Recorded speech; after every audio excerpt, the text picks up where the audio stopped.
हरितालिका तीज व्रत कथा।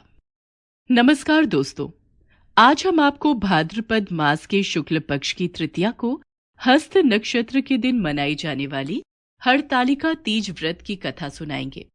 ये व्रत सुहागन महिलाएं अपने पति की लंबी उम्र और अच्छे स्वास्थ्य के लिए तथा सुहाग को अखंड बनाए रखने के लिए करती हैं। इस दिन माता पार्वती और भगवान शिव की पूजा करके हरतालिका तीज व्रत की कथा सुनने या पाठ करने का नियम है। इस कथा को सुनने और पढ़ने से सुख सौभाग्य की प्राप्ति होती है। यह व्रत सर्वप्रथम माता पार्वती ने भगवान शिव को अपने पति के रूप में पाने के लिए किया था। इसलिए कुंवारी कन्याएं भी मनचाहा वर पाने के लिए इस व्रत को करती हैं। हरतालिका तीज व्रत की कथा स्वयं भगवान शिव ने ही माता पार्वती को सुनाई थी। इस कथा में भगवान शिव ने माता पार्वती को उनका पिछला जन्म याद दिलाया था। कैलाश पर्वत के सुंदर शिखर पर विराजमान माता पार्वती जी ने महादेव से पूछा, हे महेश्वर, मुझसे आप वो गुप्त वार्ता कहिए जो सबके लिए, सब धर्मों से भी सरल और महान फल देने वाली हो। हे नाथ, यदि आप भली भांति प्रसन्न हैं तो आप उसे मेरे सामने प्रकट कीजिए। हे जगन्नाथ, आप आदि मध्य और अंत रहित हैं। आपकी माया का कोई पार नहीं है। आपको मैंने किस तरह से प्राप्त किया है? कौन से व्रत, तप या ज्ञान के पुष्य फल से आप मुझको वर रूप में मिले हैं? भगवान शिव बोले, मैं आपके सामने उस व्रत को कहता हूं जो परम गुप्त है। जैसे तारागण में चंद्रमा और ग्रहों से सूर्य, वर्णों में ब्राह्मण, देवताओं में गंगा, पुराणों में महाभारत, वेदों में साम और इंद्रियों में मन श्रेष्ठ है, वैसे ही पुराण और वेद सब में इस व्रत का वर्णन आया है, जिसके प्रभाव से तुमको मेरा आधा आसन प्राप्त हुआ है। हे प्रिय, इसी का मैं तुमसे वर्णन करता हूं। सुनो। भाद्रपद मास के शुक्ल पक्ष की हस्त नक्षत्र संयुक्त तृतीया के दिन इस व्रत का अनुष्ठान मात्र करने से सब पापों का नाश हो जाता है। तुमने पहले हिमालय पर्वत पर इस महान व्रत को किया था, जो मैं तुम्हें सुनाता हूं। हे प्रभु, इस व्रत को मैंने किस लिए किया था, यह मुझे सुनने की इच्छा है, तो कृपा करके कहिए। हे गौरा, पिछले जन्म में तुमने मुझे पाने के लिए बहुत छोटी उम्र में कठोर तप और घोर तपस्या की थी। आर्यव्रत हिमालय नामक एक महान पर्वत है, जो अनेक प्रकार की भूमि, अनेक प्रकार के वृक्षों से सुशोभित है, जो सदैव बर्फ से ढके हुए और गंगा की कलकल ध्वनि से शब्दायमान रहता है। हे पार्वती, तुमने बाल्यकाल में उसी स्थान पर परम तप किया था और 12 वर्ष तक महीने में जल में रहकर और बैसाख मास में अग्नि में प्रवेश करके तप किया। सावन के महीने में बाहर खुले में निवास कर अन्न त्याग कर तप करती रहीं। तुमने ना तो कुछ खाया और ना ही कुछ पिया, बस हवा और सूखे पत्ते चबाए। जला देने वाली गर्मी हो या कपा देने वाली ठंड, तुम नहीं हटी, डटी रहीं। बारिश में भी तुमने जल नहीं पिया। तुम्हारे उस कष्ट को देखकर तुम्हारे पिता को बड़ी चिंता हुई। चिंतातुर होकर वे सोचने लगे कि मैं इस कन्या की किससे शादी करूं। इस अवसर पर देवयोग से ब्रह्मा जी के पुत्र नारद जी वहां आए। देवर्षि नारद ने तुम्हें देखा। तुम्हारे पिता हिमालय ने देवर्षि को अर्घ्य और आसन देकर सम्मान सहित बैठाया और कहा, हे मुनिवर, आपने यहां तक आने का कष्ट कैसे किया? कहिए, क्या आज्ञा है? हे गिरिराज, मुझे भगवान विष्णु ने यहां भेजा है। आप मेरी बात सुने। आप अपनी कन्या को उत्तम वर को दान करें। ब्रह्मा, इंद्र, शिव आदि देवताओं में विष्णु भगवान के समान कोई भी उत्तम नहीं है। इसलिए मेरे मत से आप अपनी कन्या का दान भगवान विष्णु को ही दें। यदि भगवान वासुदेव स्वयं ही मेरी कन्या को ग्रहण करना चाहते हैं और इस कार्य के लिए ही आपका आगमन हुआ है, तो वो मेरे लिए गौरव की बात है। मैं अवश्य अपनी कन्या उन्हें ही दूंगा। हिमालय का यह आश्वासन सुनते ही देवर्षि नारद जी आकाश में चले गए और शंख, चक्र, गदा, पद्म एवं पीतांबरधारी भगवान विष्णु के पास पहुंचे। नारद जी ने हाथ जोड़कर भगवान विष्णु से कहा, हे प्रभु, आपका विवाह कार्य निश्चित हो गया है। इधर हिमालय ने पार्वती जी से प्रसन्नतापूर्वक कहा, हे पुत्री, मैंने तुमको गरुड़ ध्वज भगवान विष्णु को अर्पण कर दिया है। पिता के इन वाक्यों को सुनकर पार्वती अपनी सहेली के घर गई और पृथ्वी पर गिरकर अत्यंत दुखित होकर विलाप करने लगी। उनको विलाप करते हुए देखकर सखी बोली, हे देवी, तुम किस कारण से दुखी हो? मुझे बताओ, मैं अवश्य ही तुम्हारी इच्छा पूर्ण करूंगी। हे सखी, मैं तुम्हें अपने मन की अभिलाषा सुनाती हूँ। मैं श्री महादेव जी का वरण करना चाहती हूँ। मेरे इस कार्य को मेरे पिताजी बिगाड़ना चाहते हैं, इसलिए मैं निसंदेह शरीर का त्याग करूंगी। सखी बोली, हे देवी, जिस वन को तुम्हारे पिताजी ने न देखा हो, तुम वहां चली जाओ। प्राण छोड़ने का यहाँ कारण ही क्या है? संकट के समय धैर्य से काम लेना चाहिए। भारतीय नारी के जीवन की सार्थकता इसी में है कि जिसे मन से पति के रूप में एक बार वरण कर लिया, जीवन पर्यंत उसी से निर्वाह करें। मैं तुम्हें घनघोर वन में ले चलती हूँ, जो साधना स्थल भी है और जहां तुम्हारे पिता तुम्हें खोज भी नहीं पाएंगे। मुझे पूर्ण विश्वास है कि ईश्वर अवश्य ही तुम्हारी सहायता करेंगे। हे गौरा, तुम्हारी सखी बहुत समझदार थी। वो तुम्हें ऐसे ही वन में ले गई। बेटी को घर पर ना पाकर तुम्हारे पिता हिमालय ने सोचा कि मेरी बेटी को देव, दानव अथवा किन्नर हरण करके ले गया है। मैंने नारद जी को वचन दिया था कि मैं अपनी पुत्री का भगवान विष्णु के साथ विवाह करूंगा। हाय, अब ये कैसे पूरा होगा? ऐसा सोचकर वो काफी चिंतित होकर मूर्छित हो गए। सभी लोग हाहाकार करते हुए पहुंचे और मूर्छा दूर होने पर गिरिराज से बोले कि हमें आप अपनी मूर्छा का कारण बताओ। मेरे दुख का कारण यह है कि मेरी रत्न रूपी कन्या का कोई हरण करके ले गया, या सर्प डस गया, सिंह या व्याघ्र ने मार डाला है। वो न जाने कहां चली गई, या उसे राक्षस ने मार डाला है। ऐसा कहकर गिरिराज दुखी होकर ऐसे कांपने लगे जैसे तीव्र वायु से चलने पर कोई वृक्ष कांपता है। उसके बाद हे पार्वती, तुम्हें गिरिराज अपने साथियों सहित घने जंगल में ढूंढने निकले। सिंह, व्याघ्र, रीछ आदि हिंसक जंतुओं के कारण वन महाभयानक लग रहा था। तुम भी सखी के साथ भयानक जंगल में घूमती हुई वन में एक नदी के तट पर एक गुफा में पहुंची। उस गुफा में तुम अपनी सखी के साथ प्रवेश कर गईं, जहां तुम अन्न जल का त्याग करके बालू का लिंग बनाकर मेरी आराधना करती रहीं। उस समय पर भाद्रपद मास की हस्त नक्षत्र युक्त तृतीया के दिन तुमने मेरी विधि विधान से पूजा की और रात्रि को गीत गायन करते हुए जागरण किया। तुम्हारे उस महाव्रत के प्रभाव से मेरा आसन डोलने लगा। मैं उसी स्थान पर आ गया जहां तुम और तुम्हारी सखी दोनों थीं। मैंने आकर तुमसे कहा कि हे वारवने, मैं तुमसे प्रसन्न हूं, वरदान मांगो। तब तुमने मुझसे कहा, हे देव, यदि आप मुझसे प्रसन्न हैं, तो आप महादेव जी ही मेरे पति हों। मैं तथास्तु कहकर कैलाश पर्वत को चला गया और तुमने प्रभात होते ही मेरी उस बालू की प्रतिमा को नदी में विसर्जित कर दिया। हे शुभे, तुमने वहां अपनी सखी सहित व्रत का पारायण किया। इतने में तुम्हारे पिता हिमवान भी तुम्हें ढूंढते ढूंढते उसी घने वन में आ पहुंचे। उस समय उन्होंने नदी के तट पर दो कन्याओं को देखा तो वे तुम्हारे पास आ गए और तुम्हें हृदय से लगाकर रोने लगे और बोले, बेटी, तुम इस सिंह व्याघ्र युक्त घने जंगल में क्यों चली आई? हे पिता, मैंने पहले ही अपना शरीर शंकर जी को समर्पित कर दिया था, किंतु आपने इसके विपरीत कार्य किया, इसलिए मैं वन में चली आई। मैं तुम्हारी इच्छा के विरुद्ध ये कार्य नहीं करूंगा। तब वे तुम्हें लेकर घर आ गए और तुम्हारा विवाह मेरे साथ कर दिया। हे प्रिय, उसी व्रत के प्रभाव से तुमको मेरा अर्ध्यासन प्राप्त हुआ है। इस व्रत राज को मैंने भी अभी तक किसी के सम्मुख वर्णन नहीं किया है। हे देवी, तुम्हें तुम्हारी सखी हरण करके ले गई थी, इसलिए इस व्रत का नाम हरतालिका नाम पड़ा। हरतालिका अर्थात हरण और तालिका। हरण का अर्थ होता है हरना और तालिका का अर्थ है सखी। हे स्वामी, आपने इस व्रतराज का नाम तो बता दिया, लेकिन मुझे इसकी विधि एवं फल भी बताइए कि इसके करने से किस फल की प्राप्ति होती है। हे देवी, इस स्त्री जाति के अत्युत्तम व्रत की विधि सुनिए। सौभाग्य की इच्छा रखने वाली स्त्रियां इस व्रत को विधि पूर्वक करें। केले के खंभे से मंडप बनाकर उसे वंदन वारों से सजाएं। उसमें विधिवत रंगों के उत्तम रेशमी वस्त्र की चांदनी ऊपर तान दें। चंदन आदि सुगंधित द्रव्यों को लेपन करके स्त्रियां एकत्र हों। शंख, भेरी, मृदंग आदि बजाएं।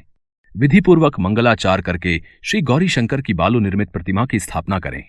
इसके बाद भगवान शिव और पार्वती माता का विधिपूर्वक पूजन करें। अनेकों नैवेद्यों का भोग लगावें और रात को जागरण करें। नारियल, सुपारी, जवारी, नींबू, लौंग, अनार, नारंगी आदि मौसमी फलों और फूलों को एकत्रित करके धूप दीप आदि से पूजन करके कहें, हे कल्याण स्वरूप शिव, हे मंगल रूप शिव, हे मंगल रूप महेश्वरी, हे शिव, सब कामनाओं को देने वाले देव, तुम्हें नमस्कार है। कल्याण स्वरूप माता पार्वती, हम तुम्हें नमस्कार करते हैं। भगवान शंकर जी को भी सदैव नमस्कार करते हैं। हे सिंह वाहिनी, मैं सांसारिक भय से व्याकुल हूं, तुम मेरी रक्षा करो। हे महेश्वरी, मैंने इसी अभिलाषा से आपका पूजन किया है। हे माता पार्वती, आप मुझसे प्रसन्न होकर सुख और सौभाग्य प्रदान करें। इस प्रकार के शब्दों द्वारा उमा सहित शंकर जी को पूजन करें। विधि के साथ कथा सुनकर ब्राह्मणों को यथाशक्ति दान दक्षिणा भेंट करें। इस प्रकार से व्रत करने वाले के सभी कष्ट नष्ट हो जाते हैं। इस प्रकार हरतालिका तीज की व्रत कथा समाप्त हुई। इस व्रत में व्रत से एक दिन पहले नहाय खाए होती है। इसमें हरतालिका तीज के दिन पहले महिलाएं स्नान आदि करने के बाद पूजा पाठ करती हैं, फिर कुछ खाती हैं। इस दिन सात्विक भोजन ही खाया जाता है। हरतालिका तीज व्रत के पहले सरगी और बाद में पारण किया जाता है। इस दिन महिलाएं सुबह उठकर नहा धोकर 16 श्रृंगार करती हैं। इस व्रत में माता पार्वती को बांस की डलिया में सुहाग का सामान भी अर्पित किया जाता है। इस व्रत में फल और पानी का भी सेवन नहीं किया जाता है। व्रत का पारण अगले दिन सूर्योदय के बाद होता है। ऐसे में इस दिन गलती से भी अन्न जल ग्रहण नहीं करना चाहिए। गर्भवती महिलाएं फल और जूस ग्रहण कर सकती हैं। हरतालिका तीज व्रत के अगले दिन सूर्योदय से पूर्व जागें और स्नान के बाद गौरी शंकर की पूजा करें। इसके बाद प्रसाद में चढ़ाएं मिष्ठान और जल से व्रत खोलें। इस बात का ध्यान रखें कि व्रत का पारण कभी भी नमक युक्त या तले हुए भोजन से नहीं किया जाता है। हरतालिका तीज व्रत के दौरान दिन में सोना वर्जित माना गया है। इस दिन महिलाओं को रात भर जागना जरूरी होता है, क्योंकि 8 प्रहर पूजा भी करनी होती है। व्रतियों को रात भर भजन और जागरण करना चाहिए। इस दिन भगवान शिव और माता पार्वती के साथ उनके पुत्र भगवान गणेश की भी पूजा की जाती है। मान्यता है कि इस दिन जो महिलाएं विधि विधान पूर्वक और पूर्ण निष्ठा से इस व्रत को करती हैं, वे अपने मन के अनुरूप पति को प्राप्त करती हैं। साथ ही ये व्रत दाम्पत्य जीवन में खुशियां बनाए रखने के उद्देश्य से भी किया जाता है। ये भी मान्यता है कि इस व्रत को विधि विधान से करने वाली स्त्रियां पार्वती जी के समान ही सुखपूर्वक पति रमण करके शिवलोक को जाती हैं। सुंदर गांव गंगा नदी की एक धारा के किनारे बसा गांव था। जैसा नाम था वैसा ही गांव था।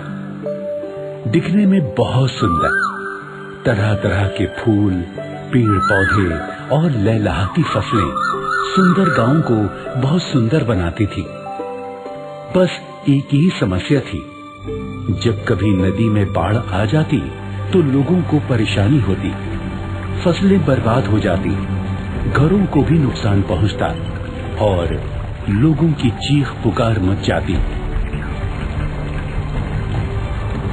बचाओ बचाओ, हे भोलेनाथ हमें बचाओ, हमें बचा लो भोलेनाथ। मुझे बचा लो भोले शंकर, आकर आपके मंदिर में प्रसाद चढ़ाऊंगा। मुझे बचा लो भोले शंकर, बचा लो। और जब बाढ़ का पानी उतर जाता, गांव के लोग फिर से अपने जीवन को संभालने में लग जाते।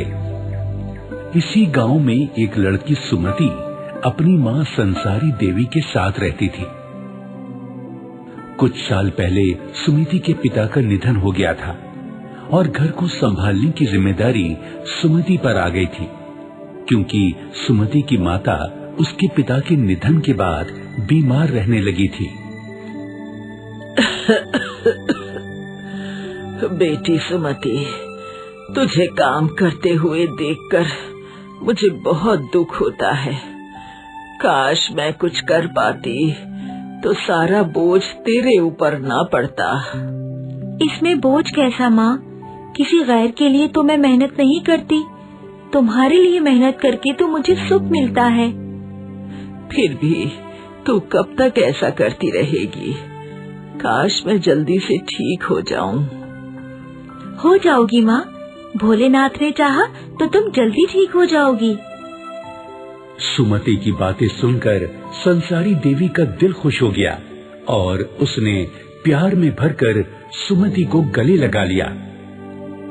सुंदर गांव में ही एक जालिम साहूकार भी रहा करता था। नाम था मुसद्दीलाल। हमेशा अपनी तिजोरी के पास बैठा नोट गिनता रहता था। बार बार नोट गिनता और खुश होकर तिजोरी में रख देता। जब कोई मजबूर इंसान उससे कर्जा लेने आता तो उसकी आंखें चमक उठती। एक साथ कई कागजों पर अंगूठा लगवाता और कर्ज लेने वाले से कहता, अब देखो भैया, तुम्हारा खेत और घर मेरे पास गिरवी है, पर ये रहेंगे तुम्हारे ही। हाँ, अगर तुमने मेरा कर्जा नहीं चुकाया तो फिर ये मेरे हो जाएंगे। देखो भैया, मैं बुरा आदमी तो हूँ नहीं, पर ये तो धंधे का उसूल है। तुम तो समझदार हो, सब समझते हो, है कि नहीं? बेचारा मजबूर इंसान कर्जा लेकर चला जाता, पर ऊंचे ब्याज के कारण कोई विरला ही कर्ज चुका पाता था। जब कोई तय समय पर कर्ज नहीं चुका पाता तो मुसद्दीलाल उसका खेत और घर हड़प लेता और उस घर पर अपना ताला लगाकर जोर जोर से हंसता।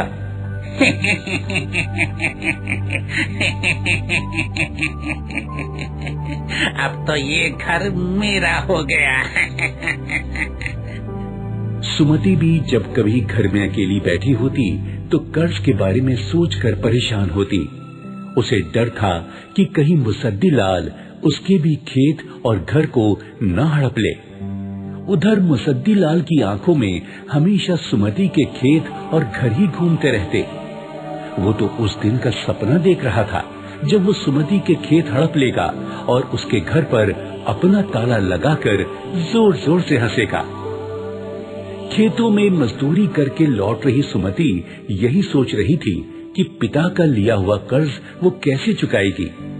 पर जैसे ही वो घर के करीब पहुंची, वहाँ का दृश्य देखकर दहल गई। मुसद्दीलाल के आदमी घर का सारा सामान बाहर फेंक रहे थे और उसकी बीमार माँ को भी बाहर बैठा दिया था, जो घर के बाहर बैठी रो रही थी। सुमति मुसद्दीलाल के पास गई और बोली, साहूकार जी, ये क्या कह रहे हैं? और आपने मेरी बीमार माँ को बाहर क्यों निकाल दिया? वाह वाह वाह वाह वाह वाह, तुम तो ऐसे कह रही हो जैसे तुम्हें कुछ पता ही नहीं है।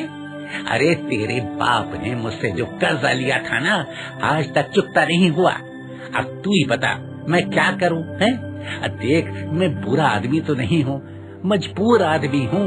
मजबूरी में तेरे खेत और घर पर कब्जा करना पड़ रहा है मुझे। पर साहूकार जी, मैंने तुम्हें कहा था कि मैं कर्जा उतार दूंगी। कर्जा उतार दूंगी? अरे तू कहाँ से उतारेगी कर्जा? है तेरे खेत में तो खेती होती नहीं, तू खुद दूसरों के खेतों में मजदूरी करती है? अच्छा, बस 1 हफ्ते का समय और दे दीजिए, उसके बाद जो जी में आए करना। है? अच्छा, 1 हफ्ते का समय दिए देता हूँ, पर 1 हफ्ते के बाद मतलब 1 हफ्ता 1 हफ्ता। अरे चलो भाई चलो, 1 हफ्ते के बाद आएंगे, चलो चलो। सुमति अपनी माँ को लेकर घर के अंदर चली गई। अपनी माँ को शांत किया और सोचने लगी कि वो कर्ज कैसे उतारेगी। तभी उसे अपने पिता दयानंद की बात याद आई। बेटी, नदी के पार उस तट पर भगवान शंकर का प्राचीन मंदिर है, बहुत चमत्कारी है। जो भी वहाँ जाता है उसकी मुराद पूरी हो जाती है, और उस मंदिर का प्रसाद इतना चमत्कारी है कि जो वहाँ जाता है उसकी मुराद पूरी हो जाती है। और उस मंदिर का प्रसाद इतना चमत्कारी है कि जो भी उसे ग्रहण करता है उसकी सारी पीड़ा, सारे कष्ट दूर हो जाते हैं। पर बीच में पड़ने वाली नदी का बहाव बहुत तेज है बेटी, इसीलिए लोग उधर जाने से डरते हैं। मैं उस पार जरूर जाऊंगी, भगवान शंकर के मंदिर में प्रार्थना करूंगी और उनका प्रसाद लाकर माँ को दूंगी। इससे मेरी माँ की तकलीफ दूर हो जाएगी। सुमति ने मन बना लिया था और अपनी माँ को भी इस बारे में बता दिया। माँ को समझ नहीं आया कि वो क्या कहे। उसने गांव के बुजुर्ग रामू काका से ये बात बताई। सुनकर रामू काका भी चिंता में पड़ गए। जब रामू काका ने सुमति को आते देखा तो उसके पास आकर वो उसे समझाने लगे।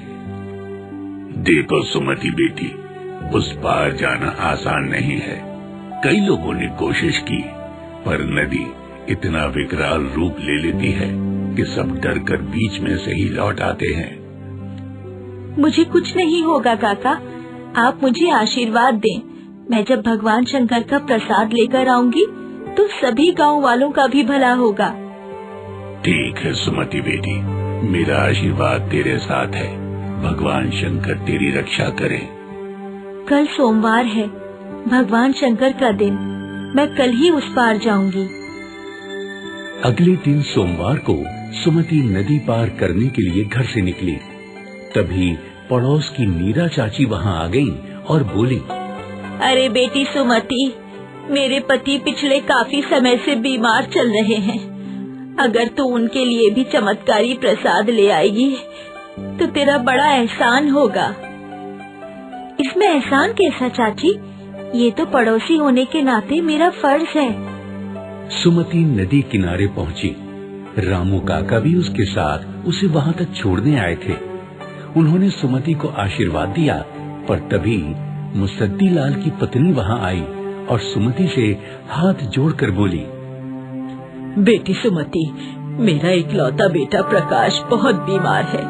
मुझे समझ में नहीं आता कि उसकी बीमारी कैसे दूर होगी। तू एक नेक इंसान है। अगर तू मेरे बेटे के लिए भी प्रसाद ले आएगी तो बड़ी मेहरबानी होगी। जरूर चाची, मैं आपके लिए भी प्रसाद ले आऊंगी। सुमति नाव में बैठी और चप्पू चलाती आगे बढ़ने लगी। नदी का पाट काफी चौड़ा था, उसे पार करना आसान नहीं था। जैसे ही सुमति बीच नदी पहुंची, लहरें तेजी से उठने लगी। उसकी नाव डगमगाने लगी।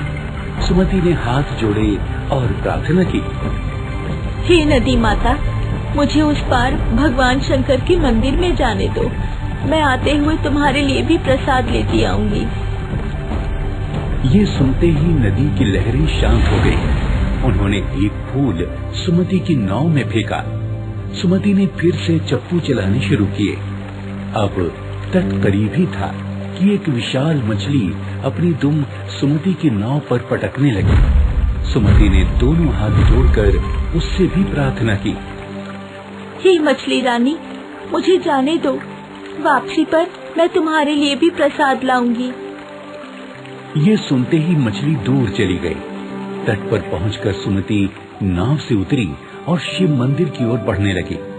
तभी उसका रास्ता रोकने के लिए नाग देवता सामने आ गए। सुमति ने उन्हें सिर नवाया और हाथ जोड़कर कहा, हे नाग देवता, मैं तो आपके भगवान शंकर के दर्शन के लिए ही जा रही हूँ। मुझे रास्ता दो। आते हुए मैं तुम्हारे लिए भी प्रसाद लेती आऊंगी। ये सुनकर नाग देवता ने भी सुमति को रास्ता दे दिया। आखिरकार सुमति भगवान शंकर के मंदिर पहुंच गई। वहां पहुंचकर सुमति ने शिवलिंग पर जल और बेलपत्र चढ़ाए और प्रार्थना करने लगी, हे भोलेनाथ, मैं बहुत आस लेकर आपके पास आई हूँ। मुझे अपना आशीर्वाद दो और मेरी माँ के साथ साथ गांव के और भी जो लोग कष्ट में हैं, उनका भी कष्ट दूर कर दो। ये कहकर सुमति ने आंखें बंद कर ली और मन ही मन प्रार्थना करने लगी। तभी मंदिर की घंटियों के जोर जोर से बजने पर सुमति ने आंखें खोली। देखा सामने साक्षात भगवान शंकर और पार्वती खड़े थे। तुम बहुत नेक बच्ची हो। यहाँ तक आने के लिए खुद कष्ट उठाए, पर अपनी माँ के साथ गांव के दूसरे लोगों के कष्ट दूर करने की प्रार्थना की। हम तुमसे बहुत प्रसन्न हैं। ऐसा ही होगा। तुम्हारी भक्ति अतुलनीय है। कोई एक वरदान मांग लो। भोलेनाथ, हमारे गांव के पास बहने वाली नदी आपकी जटाओं से निकलने वाली गंगा माँ की एक सहायक नदी है। उसके रौद्र रूप में आने पर गांव में बाढ़ आ जाती है। आप वरदान दें कि वो हमेशा शांत रहें। ऐसा ही होगा। भोलेनाथ, मैं चाहती हूँ कि आपका ऐसा ही मंदिर हमारे गांव में नदी के उस पार भी हो। तुम यहाँ पड़े इन पवित्र पत्थरों में से एक पत्थर वहाँ ले जाओ और उसे वहां रखकर मंदिर बनाओ। वहां पूजा करने वाले को भी वही फल मिलेगा जो यहाँ पूजा करने वालों को मिलता है। ये लो प्रसाद, उन सभी को दे देना जिन्हें तुमने प्रसाद देने का वादा किया है। जरूर माता, आपका बहुत बहुत धन्यवाद। शंकर और पार्वती अंतर्ध्यान हो गए। सुमति ने वापसी की राह पकड़ी। सबसे पहले रास्ते में नाग देवता मिले तो उन्हें प्रसाद दिया और नमस्कार किया। फिर नाव में बैठने के बाद मछली रानी सामने आई तो उसके हिस्से का प्रसाद उसे दिया। नदी पार कर उतरने से पहले सुमति ने नदी की लहरों के लिए भी प्रसाद डाल दिया। गांव पहुंचकर सुमति ने साहूकार की पत्नी को भी प्रसाद दिया। जुग जुग जियो बिटिया, जुग जुग जियो। बेटी सुमति, तुमने मेरे घर के चिराग को बचा लिया। मैं तेरा सारा कर्जा माफ करता हूँ। सुमति ने घर पहुंचकर पड़ोस की नीरा चाची को भी प्रसाद दिया और फिर घर पहुंचकर अपनी माँ को भी प्रसाद दिया। चमत्कारी प्रसाद खाकर सुमति की माँ संसारी देवी भी ठीक हो गई और सुमति के साथ अपने खेतों पर खेती करने लगी। जैसा कि भगवान शंकर ने आदेश दिया था, उनके मंदिर के पवित्र पत्थर को रखकर गांव वालों ने भगवान शंकर का शिवालय बनाया और भगवान शंकर की मूर्ति की प्राण प्रतिष्ठा के दिन सारे गांव वालों ने मिलकर उत्सव मनाया।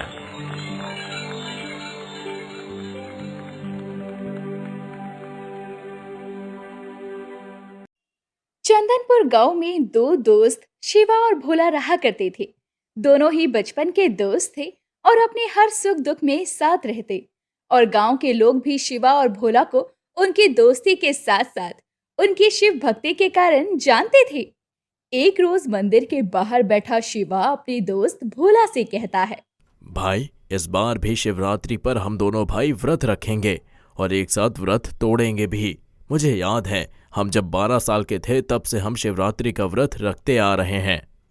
हाँ शिवा, मुझे याद है। वैसे तू मुझे ये बता, कल भाभी इतने गुस्से में क्यों थी जब मैं तेरे घर आ गया था? अरे छोड़ ना, उसका तो रोज का है, किसी न किसी बात को लेकर मुझसे कलेश करती रहती है। शिवा, ये तेरी ही प्रॉब्लम नहीं बल्कि मेरी भी प्रॉब्लम है। मेरी माला भी पूरे दिन किचकिच किचकिच करती रहती है। कभी कभी तो मन करता है कि मैं बस घर छोड़ के चला जाऊं। अरे नहीं नहीं, तू भी कैसी बात करता है? तू एक दिन के लिए भी कहीं चला जाता है तो मेरा मन नहीं लगता। शिवा देखना, माँ बहुत बीमार है और मुझे कुछ समझ में नहीं आ रहा है, क्या करूं? पैसों की भी बड़ी दिक्कत है। यार, पैसों से याद आया, जमींदार जी मेरी पुश्तैनी जमीन वापस कर रहे हैं और अब से मैं उसमें ही साग सब्जी उपाज करके अपना घर परिवार चलाऊंगा और तुझे पैसे के लिए सोचना भी नहीं पड़ेगा। नहीं, मैं दोस्ती के बीच पैसे को नहीं आने देना चाहता, पर यह बहुत अच्छी बात है। उससे ही तुझे इतना पैसा आ जाएगा कि तू घर बैठ के खा सकता है। सब भोलेनाथ की कृपा है। उन्होंने हमेशा से ही हमें हर मुसीबत से निकाला है और हमारी हर मुसीबत में मदद की है। ऐसे ही समय बीत रहा होता है जहां भोला मेहनत मजदूरी करके जो भी कमा कर लाता वो उसके घर और उसकी माँ की दवाई में खर्च हो जाया करता। तो वहीं दूसरी ओर शिवा खेती करके अच्छा खासा कमा लेता था और खा लेता था। एक रोज भोला की पत्नी माला अपनी बूढ़ी खाट पर पड़ी खांसती हुई सास को देखकर कहती है, अजी सुनिए, मुझसे अब इनकी और सेवा नहीं हो सकती। इनसे तो अब उठा भी नहीं जाता है। अरे मैं तो कहती हूँ अपनी जमा पूंजी गहना जो भी था वो सब अब तक आपने इन पर लगा दिया है, लेकिन फिर भी ये एक ना एक दिन भगवान को प्यारी हो ही जाएंगी। इन्हें आप किसी वृद्ध आश्रम में क्यों नहीं पटकाते हैं?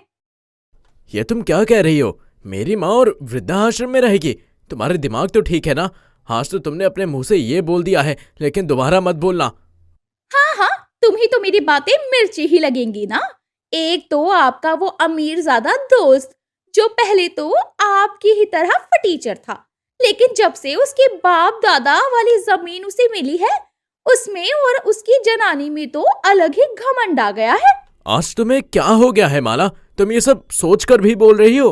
अरे सच बोल रही हूँ और क्या। तुम्हारी माँ इतने दिनों से बीमार है बिस्तर पर। तुमने इन्हें ठीक करने के लिए क्या नहीं किया? मेरे गहने जेवर तक गिरवी रख दिए, लेकिन तुम्हारे दोस्त ने एक बार भी ये नहीं कहा कि तुम इतने परेशान हो तो मैं तुम्हारी मदद कर देता हूँ। किस काम का हुआ भला ऐसा दोस्त? उसने मुझसे पूछा है, कई बार पूछा है, लेकिन मैं नहीं चाहता कि मेरी दोस्ती के बीच में पैसे आए। आहा, बड़े आए दोस्ती निभाने वाले। जब दोस्त मुसीबत की घड़ी में साथ ही ना दे तो काहे का दोस्त हुआ? भोला की पत्नी जो कुछ भी कह रही थी वो भोला चुपचाप सुन रहा था। वो अपने दोस्त को कुछ भी नहीं कह सकता था।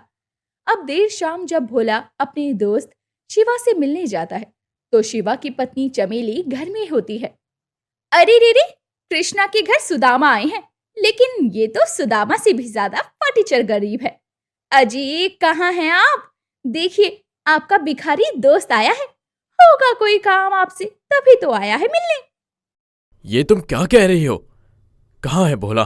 भोले, ओ भोले, लगता है इसके कटु वचन सुन लिए उसने। हाँ, जाइए मना लीजिए, वरना उसके बिना आप रह ही कहाँ पाएंगे। बीवी चाहे मर जाए लेकिन दोस्त को कुछ नहीं होना चाहिए। हैसियत भी तो देखकर दोस्ती करनी चाहिए ना आपको। शिवा और भोला दोनों की पत्नियां दोनों को उनकी दोस्ती को लेकर ताने कसा करती थी, लेकिन दोनों नहीं चाहते थे कि उनकी दोस्ती के बीच में दरार आए। लेकिन दोनों की बीवियां दोनों पर इतनी हावी हो चुकी थी कि दोनों दोस्त धीरे धीरे एक दूसरे से बातचीत ही बंद कर देते हैं। जहां एक तरफ भोला अपनी माँ की बीमारी से परेशान रहा करता, वहीं दूसरी तरफ शिवा इस बात से खुश था कि उसकी खेती में उसे अच्छा खासा मुनाफा हुआ था। एक रोज भोला काम से घर आता है तो उसकी पत्नी माला भोला के आते ही उसे सुनाने लगती है, अरे तुम्हें तो शर्म ही नहीं आती है। अरे थोड़ी तो शर्म कर लो, ये सारी शर्म बेच खाई है। अभी अभी जमींदार जी कर्ज के लिए मुझे इतना कुछ सुना कर गए हैं और मैं खड़ी खड़ी सुनती रही। मुझे भी अभी ही मिले थे, मैंने कह दिया जैसे होंगे मैं आपके पैसे वैसे दे दूंगा, तो उन्होंने बस यही कहा कि जितनी जल्दी हो सके उतनी जल्दी कर देना। अब कहाँ है तुम्हारा वो शहजादा दोस्त जो अपनी अमीरी पर गांव में लड्डू बांट रहा है, लेकिन तुम्हें देखने तक नहीं आया? अरे इस बार तुम्हारे अमीरजादे दोस्त की खेती में उसे अच्छा खासा मुनाफा हुआ है। हाँ, मैंने भी गांव वाले सुखिया चाचा से सुना है कि शिवा के इस बार खेती में खूब मुनाफा हुआ है। बस भगवान मेरे दोस्त को खुश रखे, बेशक वो बदल गया है। अरे बदल नहीं गया है, अब कभी तुम उसके दरवाजे पर गए ना तो तुम्हें वो पहचानने से भी इनकार कर देगा। अब बस भी करो, मैं अभी अभी काम से आया हूँ, पहले ही इतनी टेंशन है और अब आप और टेंशन ना दो मुझको। हाँ, नहीं दे रही, सच कड़वा ही होता है ना। भोला को इस बात का बुरा लगता है कि उसके दोस्त ने सबको मिठाई खिलाई, लेकिन उसे मिठाई देने तक नहीं आया। इधर शिवा की पत्नी चमेली अपने पति को मिठाई खिलाते हुए कहती है, अजी मैंने आपसे कहा था ना उस भोला का साथ छोड़ दीजिए, देखा उसका साथ छोड़ते ही कितना फायदा हुआ आपको। अरे वो तो था ही आपकी किस्मत में पनौती। हाँ, शायद वो मेरे पैसों को देखकर जलने लगा था, लेकिन कोई बात नहीं, वो जहां भी जाए वहां खुश रहे, मैं बस इतना ही चाहता हूँ। वैसे ना परसों शिवरात्रि है तो मंदिर में गरीबों को दान में कपड़े देने की मन्नत मांगी थी मैंने, और उस दिन आपका व्रत भी तो है, तो ये काम उसी दिन कर लेंगे। उस दिन तो भोला भी शिवरात्रि का व्रत रखा होगा। हे भोलेनाथ, मेरे भोले भाले दोस्त में छल कपट कब से आ गया और उसने तो मुझे भुला भी दिया है। आप किस सोच में पड़ गए हैं जी आप? गांव वालों के लिए मैंने कंबल और खाने की चीजें अपने भाई को कहकर मंगवा ली है, आपको चिंता करने की कोई जरूरत नहीं है। हाँ, ठीक किया तुमने। अब देर रात बिस्तर पर लेटा हुआ भोला भी शिवा के बारे में ही सोच रहा था, और इसी के साथ अब अगली सुबह भोला जल्दी उठकर नहाकर मंदिर के लिए निकल पड़ता है, और शिवलिंग पर जब भोला जल चढ़ाकर हाथ जोड़कर अपनी आंखें खोलता है तो उसके सामने शिवा खड़ा होता है और उसकी पत्नी चमेली भी थी। ये देखकर भोला जैसे ही कुछ बोल पाता, माला अपने पति का हाथ पकड़कर उसे मंदिर से बाहर ले आती है। अरे ऐसा क्यों किया तुमने? वहां मेरा दोस्त मुझसे कुछ कहना चाह रहा था। अजी कुछ नहीं कहना चाह रहा था आपका दोस्त, अगर कुछ कहना ही होता तो क्या उसे वो आपके घर आकर नहीं कह सकता था? हाँ, ये बात तो तुम सही कह रही हो। चलो चलते हैं, आज वैसे भी इतना अच्छा दिन है शिवरात्रि का, और भोलेनाथ भी मुझे रास्ता दिखा रहे हैं। ये कहकर भोला और माला जैसे ही जाने लगते हैं, वो देखते हैं कि एक लंबी लाइन लगी हुई थी जिसमें गरीब लोग कपड़े और खाने पीने का सामान लेकर जा रहे थे। ये देखकर माला और भोला भी उस लाइन में लग जाते हैं और जब दोनों का नंबर आता है तो दान करने वाला कोई और नहीं बल्कि शिवा होता है। देख क्या रहा है, ला दे। मैं भी इनकी तरह गरीब ही हूँ, तेरी तरह अमीर नहीं हो गया हूँ, और अपने मित्र को भूलने की गलती भी नहीं की है। मैं कब से तेरे को भूल पाया हूँ, तेरे लिए तो मैं राजा से रंग तक बनने को तैयार हूँ। ये बोलकर दोनों एक दूसरे के गले लग जाते हैं। ये देखकर दोनों की पत्नियां भड़क जाती हैं और दोनों का हाथ पकड़कर कहती है, अरे आप क्या कर रहे हैं? इन गरीबों के गले क्यों लग रहे हैं? बहुत सुन लिया तुम्हारी और बहुत समझ लिया अपने मन की। अब कोई भी ताकत मुझे मेरे जिगरी दोस्त से अलग नहीं कर सकती है। आप ये सही नहीं कर रहे। इसका साथ आपके लिए सही नहीं है। पनौती है ये, पनौती। हाँ, तो मेरे पति को भी कौन सा शौक है तुम्हारे पति के साथ में घूमने का? अरे ये कौन से मरे जा रहे हैं इनके बिना। एकदम चुप। अब तक मैं बोल नहीं रहा था, लेकिन अब तुम कान खोलकर सुन लो। मेरी और भोला की दोस्ती को कोई तोड़ नहीं सकता। और माला, तूने मुझे और मेरे दोस्त को जितना दूर करना था कर लिया। अब मुझे और मेरे शिवा को खुद भोले ने मिलाया है। हाँ, ये भोले का ही इशारा है कि हम एक दूसरे के लिए ही बने हैं। हाँ शिवा, आज हम दोनों ने ही शिवरात्रि का व्रत रखा है और आज हम दोनों भोलेनाथ के मंदिर से कसम खाते हैं कि हमारी दोस्ती को कोई तोड़ नहीं सकता। हाँ, हमारी दोस्ती के बीच कोई नहीं आ सकता, हमारी पत्नियां भी नहीं।